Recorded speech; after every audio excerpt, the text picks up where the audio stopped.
اعوذ باللہ من الشیطان الرجیم بسم اللہ الرحمن الرحیم۔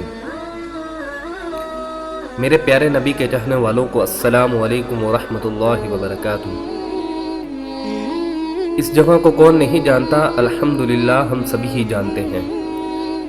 اس جگہ پر تو آپ صلی اللہ علیہ وآلہ وسلم پر وحی نازل ہوئی۔ اس جگہ کے ساتھ مسلمانوں کا ایمانی اور جذباتی رشتہ قائم ہے، اور اس رشتے کی خاص وجہ ہمارے آقا حضرت محمد صلی اللہ علیہ وآلہ وسلم کی کچھ یادیں اور کچھ قدم مبارک لگنے کی وجہ سے یہ گمنام غار قیامت تک کے لیے مشہور و معروف ہو گئی،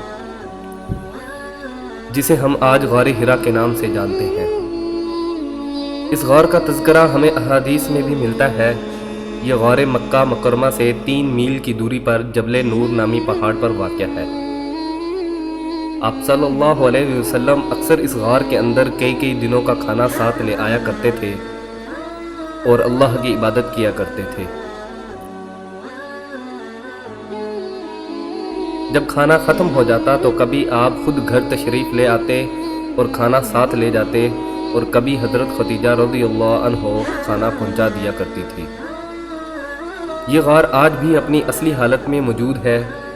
اس غار کی خاص وجہ یہ بھی ہے کہ یہاں آپ صلی اللہ علیہ وآلہ وسلم پر پہلی وحی نازل ہوئی۔ ناظرین، ہمارے علماء کرام بتاتے ہیں کہ آپ صلی اللہ علیہ وآلہ وسلم اسی غار میں عبادت کرنے میں مصروف تھے کہ اچانک ایک فرشتہ ظاہر ہوا جس کا نام حضرت جبرائیل علیہ السلام تھا، اور آپ صلی اللہ علیہ وآلہ وسلم سے کہا پڑھیے، تو آپ صلی اللہ علیہ وآلہ وسلم نے فرمایا کہ میں پڑھنے والا نہیں ہوں۔ فرشتے نے آپ صلی اللہ علیہ وآلہ وسلم کو پکڑا اور نہایت گرم جوشی کے ساتھ آپ صلی اللہ علیہ وآلہ وسلم سے زوردار معانقہ کیا، یعنی گلے ملے، اور پھر چھوڑ کر کہا کہ پڑھیے، تو آپ صلی اللہ علیہ وآلہ وسلم نے فرمایا کہ میں پڑھنے والا نہیں ہوں۔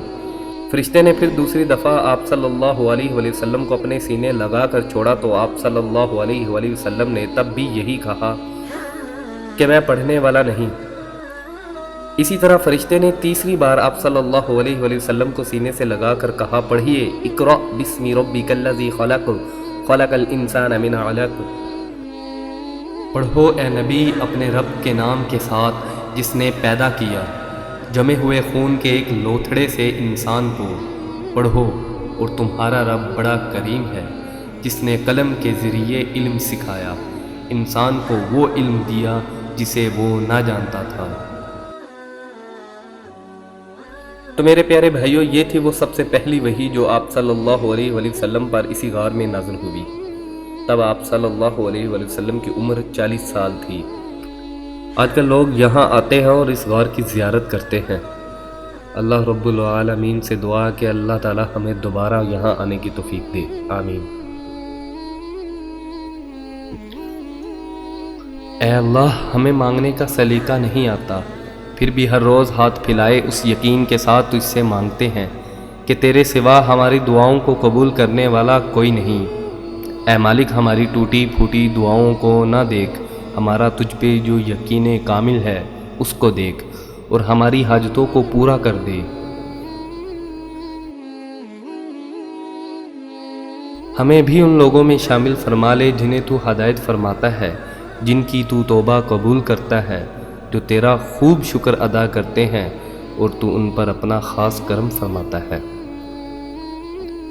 میرے بھائیوں، نصیب بے شک اللہ کے ہاتھ میں ہے، مگر دعاؤں کا اختیار اس نے ہمیں دیا ہے، اور دعائیں ہی تو ہیں جو تقدیر بدلنے کی طاقت رکھتی ہیں۔ انسان کا مقدر اتنی بار ہی بدلتا ہے جتنی بار وہ خدا سے دعا کرتا ہے۔ یا اللہ، جس دن میں تیرے پاس آؤں اس حالت میں آؤں کہ میری روح بالکل شفاف ہو اور گناہوں سے پاک ہو، میری توبہ قبول ہو چکی ہو اور تو مجھے معاف کر چکا ہو۔ یا اللہ، اس وائرس سے ہماری نجات دلا۔